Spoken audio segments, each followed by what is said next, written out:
Hello to all of you.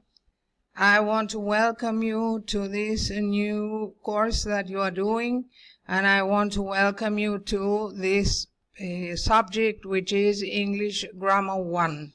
I am Ivonne, and I will be your teacher for this subject. This subject has 2 modules. We will now talk about module number 1. What we need to know about grammar. English grammar deals with all the structures you need to be able to understand what you are reading and translate it into Spanish efficiently. It will serve as a base for all the writing you have to do in the subject, which is a language, where you will be able to use the language. You will learn how to use the language properly. And it will help you recognize the differences between written Spanish and English. Everything you learn in this subject will help you solve the problems you will face when translating from English to Spanish, and vice versa. This is module number 1. The first module is divided into 4 different units. The second has 3 units. You have the syllabus on the platform, so you will be able to follow the subject as we go along. And at the end of the syllabus, you have the bibliography I used.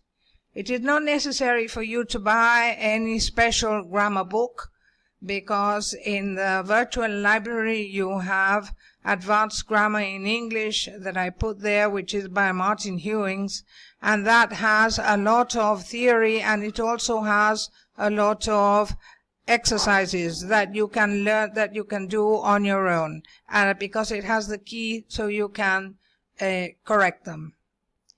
In both modules in Grammar 1, you have the units that deal with basic grammar, English grammar. This will be necessary for the more complicated structures that you will need when you are translating. These basic structures will be the bricks you will need to be able to build more complex structures and understand how the language is used. In unit number 1, we will see different registers, how words are formed. We will also see valency patterns, which refers to the different grammatical elements and what place they occupy in a sentence. Remember that the place in a sentence that the grammatical elements occupy is not the same in English and in Spanish, so you have to know well how to use them. We will see nouns and everything that has to do with them, how to form them using prefixes and suffixes, and the genitive case, which you don't have in Spanish, so that will also be something that you will need to know very well. You have countable and uncountable nouns, and you will learn also how to use the simple noun phrase. We will also see the importance of subject-verb concord. In unit number 3, we will be talking about determiners. These are the words that go before a noun, and you have to know the difference between them. In unit 4, we will talk about adjectives and adverbs, how they are formed and used, and the places they occupy in a sentence. We will also see how to use the comparative and the superlative. This is all for now. I hope we will be in touch as often as possible. If you need me at all, you write to me, write a message in Últimas Novedades, and I will answer you as soon as I can, and I will try and solve any problem that you have with the language.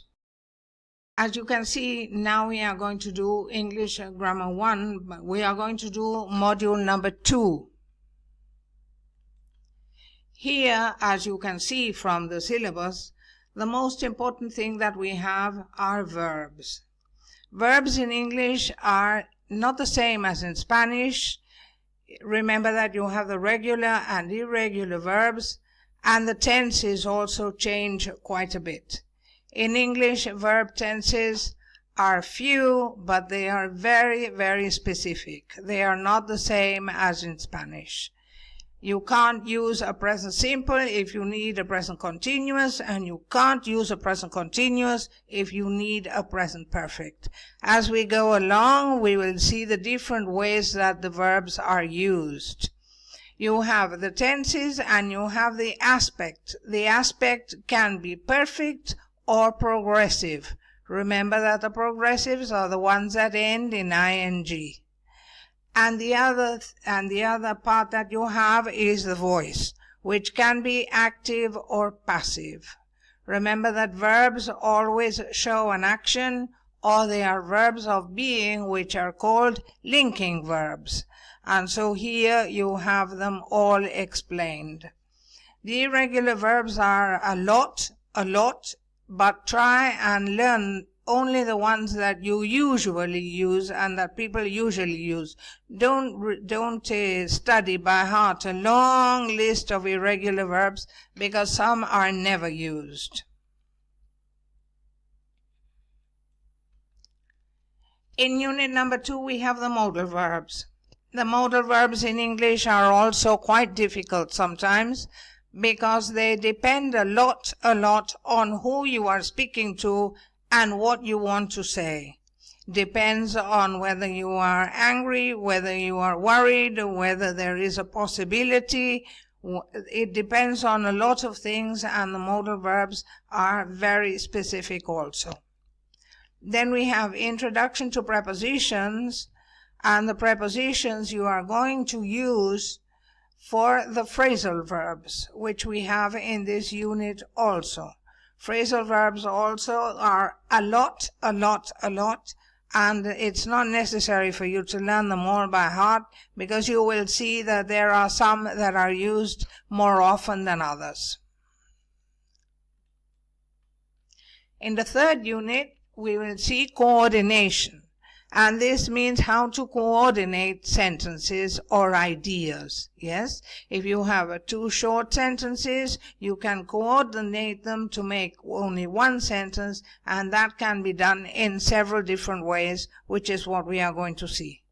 Then you have the gerunds and infinitives and how they are placed after adjectives or after verbs, and then we have the conditional. So this is all that you have in module number 2 for English Grammar 1. And I hope, as I said before, I hope we will be in touch as often as we can. If you need anything, don't hesitate to send me a message in Últimas Novedades. Yes? Okay, that's all for now. Goodbye to all of you.